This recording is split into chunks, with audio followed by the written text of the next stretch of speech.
the Isaiah Factor, Uncensored. And welcome back to the second half hour of The Factor Uncensored. Explosive allegations in the wake of the tragedy in Uvalde. People across the country are still wondering why the 300-plus officers on scene waited to rescue those teachers and school children. Congressman Al Green is now accusing Governor Greg Abbott of covering up important information about the shooting. We had a one-on-one ahead of today's press conference. Joining us on The Factor Uncensored tonight is Congressman Al Green. Congressman, I read the article in the Houston Chronicle, and the word cover-up is a strong word, and you mean it. Tell us a little bit about what you think about how Governor Abbott handled the Uvalde situation. Thank you. Well, first, let's get the definition of cover-up. It's when you try to conceal from the public a mistake, misdeed. It doesn't have to be a crime. And in this case, the governor laid the foundation for a cover-up when he gave these glowing comments about what the officers did on this dark day. And I happen to have my staff to give me a codification of what he said. He indicated that the reality is, as horrible as what happened is, it could have been worse. The reason it was not worse is because law enforcement officials did what they had to do. They showed up and they had amazing courage, he says, by running toward gunfire for the singular purpose of trying to save lives. And it is a fact that because of their quick response, getting on the scene, being able to respond to the gunman and limited the gunman, they were able to save lives. Now that's what he said. Well, at this point, Congressman, we know that is absolutely wrong, but is it possible the governor may have been misled? Well, that's why I've said he did it either wittingly or unwittingly. Either wittingly or unwittingly, he has laid the foundation for a cover-up. And the way for him to exonerate himself is to give us the name of the person who gave him this information. The governor has not given us that name. And until he gives that name, there's a cloud of suspicion over the governor himself. But once he gets the name, then the question becomes, what do you do about the person who is clearly an insidious prevaricator? This is a prevarication, it's not true. So what do you do with that person? We want the governor to take some affirmative action so that people won't do this again. This is a very serious thing to give this kind of misinformation when 19 people were killed who were children, and you had 2 teachers killed.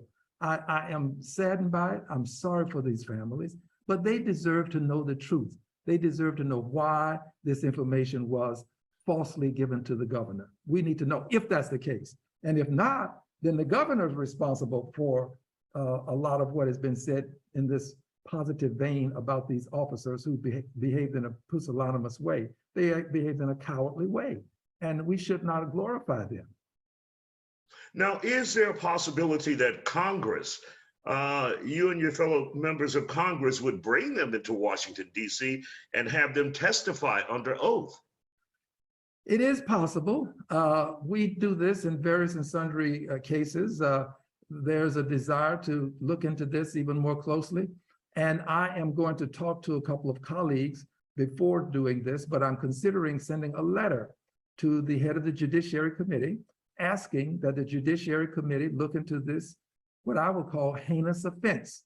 It's a heinous offense. It's something that just shouldn't have happened.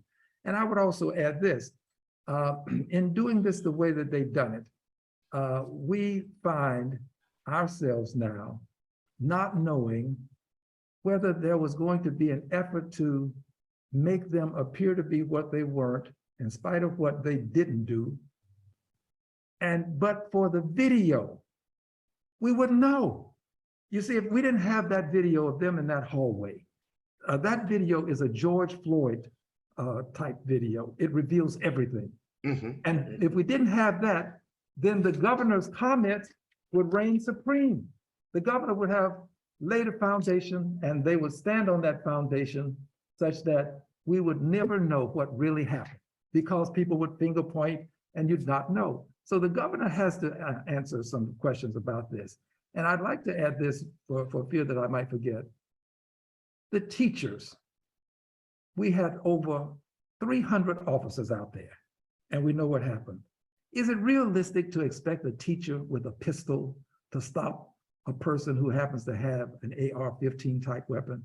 There were officers out there with body armor, helmets, shields, and long guns themselves.